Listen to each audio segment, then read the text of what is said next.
नमस्कार दोस्तों, अवसर के YouTube चैनल पे आप सभी का स्वागत है। आज हम लोग बात करेंगे उन छात्रों की समस्याओं के बारे में जो छात्र जनवरी माह के अंतिम सप्ताह में जो जेईई मेंस का एग्ज़ाम होने वाला है उसमें जो लोग अपीयर होने वाले हैं।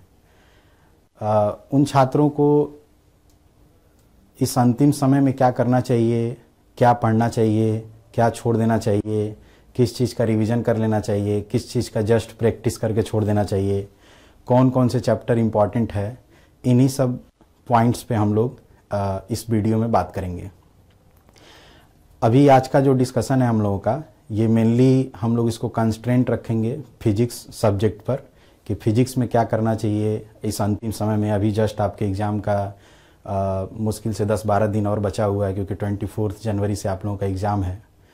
तो इस 10-12 दिनों में फिजिक्स में क्या करना चाहिए, क्या स्ट्रेटजी फॉलो करना चाहिए, उसी पे हम लोग बात करेंगे। देखिए, अगर हम लोग फिजिक्स की बात करें जेईई मेंस में, तो जेईई मेंस के एग्ज़ाम में फिजिक्स में आप लोगों ने विगत वर्षों भी देखा होगा कि किस तरह के प्रॉब्लम्स आते हैं और फिर बच्चे फिजिक्स में कैसा स्कोर कर रहे हैं, किस स्कोर पे उनका क्या परसेंटाइल आ रहा है। तो आपने देखा होगा कि फिजिक्स आजकल स्कोरिंग हो गया है।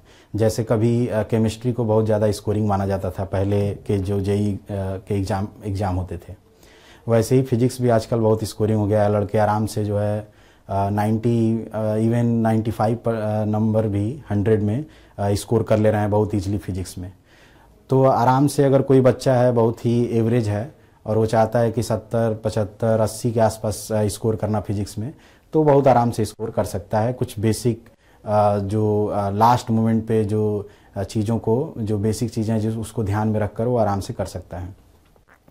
फिजिक्स में अगर हम लोग बात करेंगे तो पूरे फिजिक्स को हम लोग इस अंतिम मोमेंट में कैसे हम लोग फिजिक्स में तैयारी करें, तो इस तैयारी को हम लोग 3 भागों में हम लोग बांट सकते हैं, फिजिक्स को देख सकते हैं।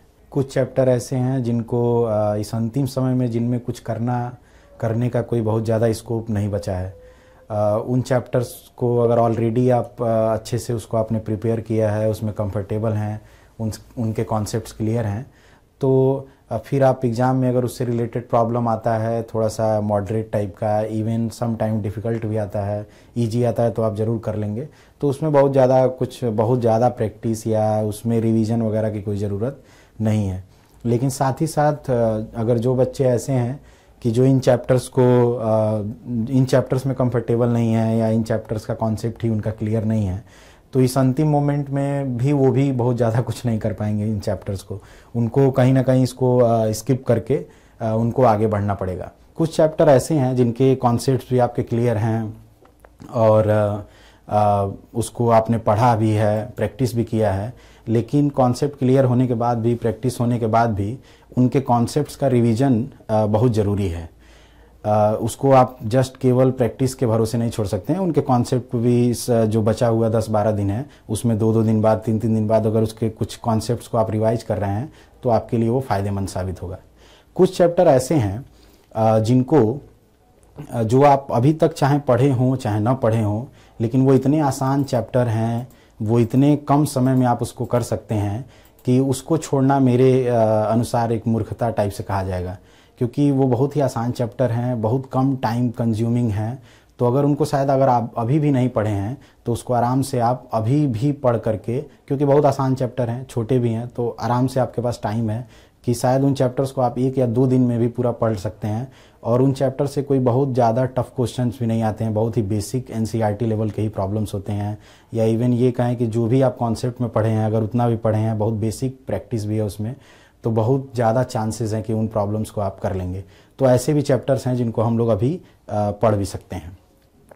तो देखिए, जो सबसे पहले हम बात कर रहे थे कि कौन से वो चैप्टर्स हैं जिनको आप अगर पहले से जानते हैं तो ठीक है, लेकिन अगर आप पहले से उन चैप्टर में कंफ्यूज हैं, उनके कॉन्सेप्ट्स क्लियर नहीं हैं, तो अनफॉर्चुनेटली आपको वो सब सारी चीज़ें, अब आप उसको दोबारा या अगर स्टार्ट करना चाहते हैं तो मेरे ख्याल से आपको स्टार्ट नहीं करना चाहिए।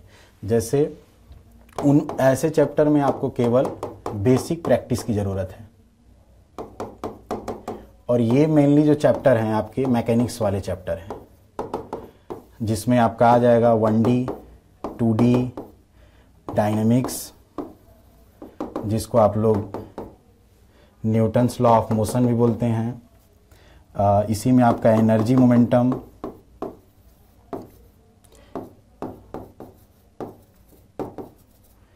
और रोटेशन,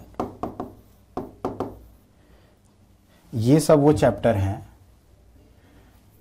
एसएचएम या एसएचएम को अभी इसमें नहीं रखते हैं, लेकिन ये सब वो चैप्टर हैं जो अगर आप नहीं पढ़े हैं अभी तक तो आप इसको स्टार्ट नहीं कर सकते हैं, क्योंकि इसको समझने के लिए आपको अच्छा खासा, मतलब आप कितना भी सीरियसली इन चैप्टर्स को आप स्टार्ट कर रहे हैं तो आप इसको दोबारा से इतने 10-12 दिन में इनके कॉन्सेप्ट्स को आप क्लियर नहीं कर पाएंगे और इसको पढ़ नहीं पाएंगे।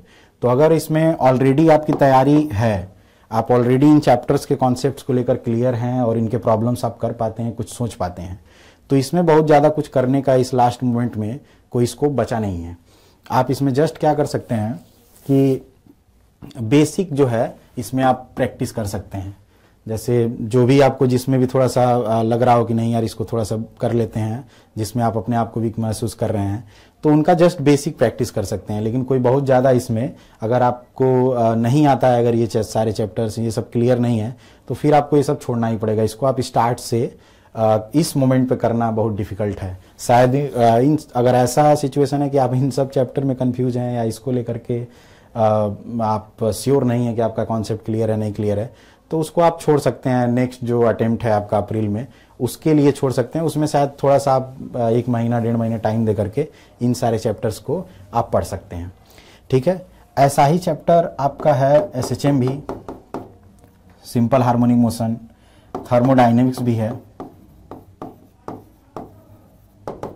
ये सब वो चैप्टर है, इनको भी अगर आप क्लियर नहीं हैं कॉन्सेप्ट लेकर के, इनके भी कॉन्सेप्ट्स को लेकर, तो इनको भी आप दोबारा सोचेंगे कि या स्टार्ट से सोचेंगे इसको हम कर लें कंप्लीट, तो आप इसको नहीं कर पाएंगे।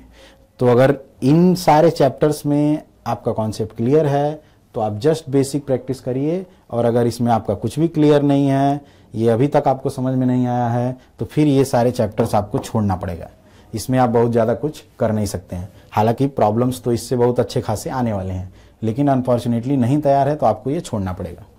कुछ चैप्टर ऐसे हैं कि जिनके कॉन्सेप्ट्स तो क्लियर हैं, आपने पहले भी उन पे प्रॉब्लम्स किए हुए हैं, उससे रिलेटेड जो भी क्वेश्चन सेट्स हैं उनको आपने सॉल्व किया हुआ है, लेकिन फिर भी प्रॉब्लम प्रैक्टिस के साथ साथ उसमें हर 2 दिन पे, तीसरे दिन पे उसमें रिवीजन की भी ज़रूरत पड़ती है, क्योंकि उसमें कुछ ऐसे फॉर्मूले होते हैं जो जनरली लड़के भूल जाते हैं।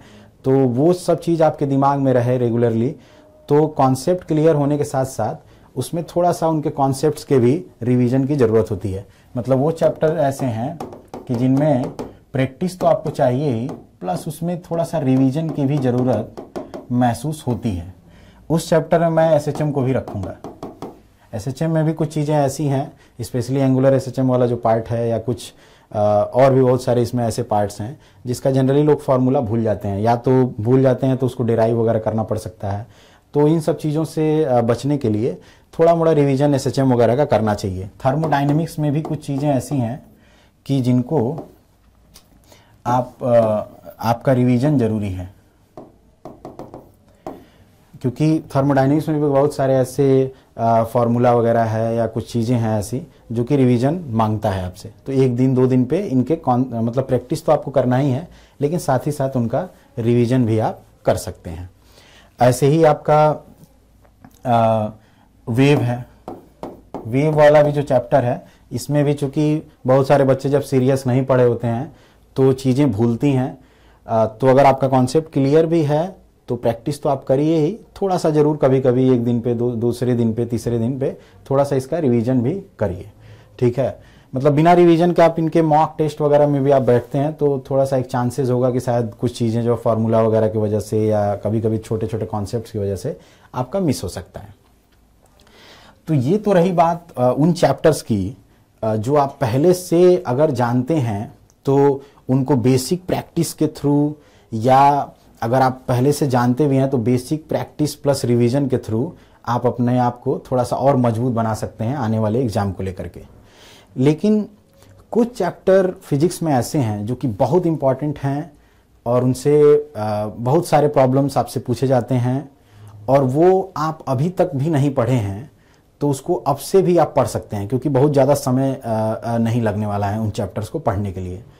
ठीक है, तो उसमें जो सबसे मैं जो चैप्टर्स का नाम लिखूंगा उसमें से एक चैप्टर आपका है ईएम वेव, इलेक्ट्रोमैग्नेटिक वेव।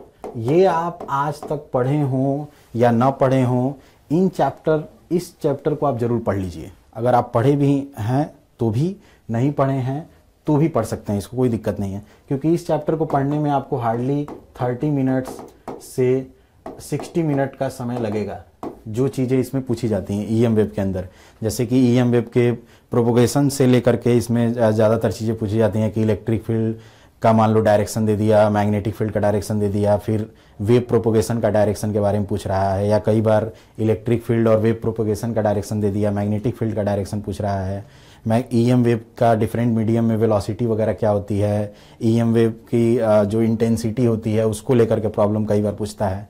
तो ये जो चैप्टर है ये बहुत ही आसान सा चैप्टर है, और इसको अगर आज तक भी आप नहीं पढ़े हैं तो इस चैप्टर को आप जरूर पढ़ लें, क्योंकि इससे एक सवाल मिलना तय है, और इसको पढ़ने में 30 से 60 मिनट का आपको समय लगेगा। आप एक अगर नॉर्मल स्टूडेंट भी हैं तो भी, अगर आप सीरियसली पढ़ते हैं तो, और इसको पढ़ने के लिए आपको कोई भी इधर उधर देखने की ज़रूरत नहीं है। आप इवन एनसीईआरटी से भी आप पढ़ सकते हैं, या अगर कोई नोट्स अगर आपके पास अच्छा है, कोई स्टडी मटेरियल इस टाइप का, तो उससे भी पढ़ सकते हैं।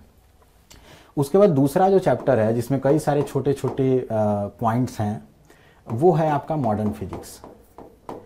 मॉडर्न फिजिक्स की बहुत सारी चीज़ें हैं जो आप केमिस्ट्री में भी पढ़े हुए हैं, तो और छोटे छोटे इसमें बहुत सारे टॉपिक हैं। इसको भी छोड़ना मेरे ख्याल से मूर्खता कही जाएगी, क्योंकि ये जो है बहुत ही आसान सा चैप्टर है, और इससे 2 सवाल 3 सवाल भी कभी कभी जो है मॉडर्न फिजिक्स वाले सेक्शन से आपको देखने को मिल जाता है। जैसे इसमें मैटर वेव वाला जो पार्ट है, मैटर वेव में एक ही फॉर्मूला है, लैम्डा इक्वल टू h/p वाला। इसी फॉर्मूले से सारा क्वेश्चन आता है मैटर वेव से, तो इसको आप बिल्कुल ना छोड़ें। जो न्यूक्लियर फिजिक्स वाला जो पार्ट है उसको आपको छोड़ने की ज़रूरत नहीं है। एटम केमिस्ट्री में भी आपने पढ़ा है, एटम से बहुत सारे इलेक्ट्रॉन के ट्रांजिशन से लेके हाइड्रोजन स्पेक्ट्रम वगैरह से बहुत सारे क्वेश्चंस जो हैं एटम से पूछे जाते हैं। तो ये भी अगर आप अभी तक भी नहीं पढ़े हैं तो इसको आप ज़रूर पढ़ लीजिए, आराम से पढ़ सकते हैं, कोई बहुत ज़्यादा समय इसमें नहीं लगने वाला है। फोटो इलेक्ट्रिक इफेक्ट तो आप कभी नहीं छोड़ सकते हैं, और ये एकदम आसान सा चैप्टर है, इसको भी अगर आप अभी तक नहीं देखे हैं तो इसको भी ज़रूर देख लीजिए, और अदर जो मॉडर्न फिजिक्स की चीज़ें हैं उसको भी आप ज़रूर देख लें। और ये वो सब, मैं बार बार ये बात बोल रहा हूँ कि ये वो सारे चैप्टर हैं जो आप नहीं भी पढ़े हैं अभी तक, तो भी इसको आप आराम से जो है एक नए तरीके से इसको आप आराम से पढ़ सकते हैं। इसके बाद जो एक चैप्टर है जो आप अभी तक भी नहीं पढ़े हैं तो ज़रूर पढ़ लें, उसको ज़रूर रिवाइज कर लें, अगर पढ़ भी चुके हैं तो भी, वो है आपका सेमीकंडक्टर। सेमीकंडक्टर भी वो उन चैप्टर्स में से हैं जिनको पढ़ने के लिए आपको बहुत ज़्यादा समय देने की ज़रूरत नहीं है। आप सेमीकंडक्टर को आराम से 3 से 4 घंटे में पढ़ करके इस एग्ज़ाम में अच्छा कर सकते हैं, और इससे क्वेश्चंस आने ही आने हैं। जैसे सेमीकंडक्टर में जो पीएन जंक्शन डायोड है, पहले तो जो बेसिक बातें हैं सेमीकंडक्टर में, जैसे कि इंट्रिंसिक सेमीकंडक्टर क्या है, एक्सट्रिंसिक सेमीकंडक्टर क्या है, पी टाइप एन टाइप ये सब क्या होता है, बैलेंस बैंड, आपका कंडक्शन बैंड, ठीक है, तो कैसे जो है कंडक्टिविटी वगैरह टेम्परेचर के साथ सेमीकंडक्टर की वैरी करती है, तो वो सारी चीज़ें, पीएन जंक्शन वगैरह है, ठीक है, पीएन जंक्शन डायोड है, और फिर इसमें अदर जो आपके जो फोटो डायोड्स हैं, स्पेशल डायोड्स, या आपके एलईडी वगैरह है, इन सब सारी चीज़ों को आप ज़रूर रिवाइज कर लें। और इसमें एक जो जीनर डायोड है उसको भी आप देख लें कि क्या होता है, उसको एज अ वोल्टेज रेगुलेटर आप कैसे यूज करते हैं, उससे रिलेटेड जो कुछ न्यूमेरिकल्स होते हैं वो आप देख लें। और लॉजिक गेट जो है, इसमें लॉजिक गेट, इसको भी आप छोड़ नहीं सकते हैं। लॉजिक गेट बहुत आसान होता है, ठीक है, तो आप अभी भी अगर आप उसको नहीं पढ़े हैं या छोड़ दिए हैं या इवन पढ़े भी हैं तो भी इसको जरूर आप रिवाइज करके जाइए। तो ये वाला जो पूरा सेक्शन है ईएम वेव, मॉडर्न फिजिक्स और सेमीकंडक्टर वाला, ये बहुत समझिए कि आप इस पूरे 2 दिन के अंदर चाहें तो, अगर आप कभी मतलब जीवन में आप नहीं पढ़े हैं तो भी 2 दिन के अंदर ये सारा चीज़ आप नए तरीके से पढ़ सकते हैं, क्योंकि जो इससे प्रॉब्लम्स आएंगे वो एकदम बेसिक प्रॉब्लम होंगे। और 2 दिन के अंदर इसको पढ़ करके आप आराम से, मैं कह सकता हूँ कि 3 से 4 क्वेश्चन आप इजीली जो है, ये मिनिमम मैं बता रहा हूँ, नहीं तो हो सकता है कि आप 5-6 क्वेश्चन भी इतने से ही आपको देखने को मिल जाए। तो आराम से इसको रिवाइज कर लीजिए। और इसके साथ साथ आपको डेली रिवीजन के साथ साथ डेली एक मॉक टेस्ट आप जरूर दें। और अगर सीबीटी मोड में आप दे रहे हैं, क्योंकि आपका जो एग्जाम होना है वो कंप्यूटर बेस्ड होना है, तो अगर मॉक टेस्ट आपका सीबीटी मोड में अगर डेली एक हो जाता है तो बहुत अच्छा रहेगा। या अगर मान लीजिए कि आप थोड़ा सा एनालाइज करते हुए चलना चाहते हैं तो भी आप क्या कर सकते हैं कि एक दिन का ब्रेक दे करके आप मॉक टेस्ट दे सकते हैं। जैसे किसी दिन आपने मॉक दिया, फिर बीच में आपने ब्रेक लिया, तो ब्रेक वाले दिन आपने जो मॉक दिया था उसमें आपकी क्या गलतियां थी उसको आप एनालाइज कर सकते हैं। फिर नेक्स्ट डे दूसरा मॉक दिया, फिर तीसरे दिन। तो अगर आप ऐसे करते चलते हैं तो भी आपका 6 से 7 मॉक आराम से हो जाएगा। और आप 6 से 7 मॉक में जनरली आप चाहें तो अगर आपने लास्ट ईयर का पेपर नहीं सॉल्व किया है तो शायद उन्हीं लास्ट ईयर के पेपर्स को ही एज अ मॉक टेस्ट आप दे सकते हैं। और अगर सीबीटी मोड में आप दे पाते हैं तो और भी सुंदर होगा। तो आप देखेंगे कि उसी के आसपास सारे क्वेश्चन, जैसा कि जनरली मैं 3-4 सालों का आप देखेंगे लास्ट ईयर का, तो सेम टाइप के प्रॉब्लम्स जो हैं थोड़ा मोड़ा चेंजेस करके फिजिक्स में पूछे जा रहे हैं। तो इस स्ट्रेटेजी को फॉलो करके आप अपने फिजिक्स की तैयारी को, जो आने वाले 10-12 दिन बाद जो जेईई मेंस का एग्जाम है, उसको बेहतर बना सकते हैं।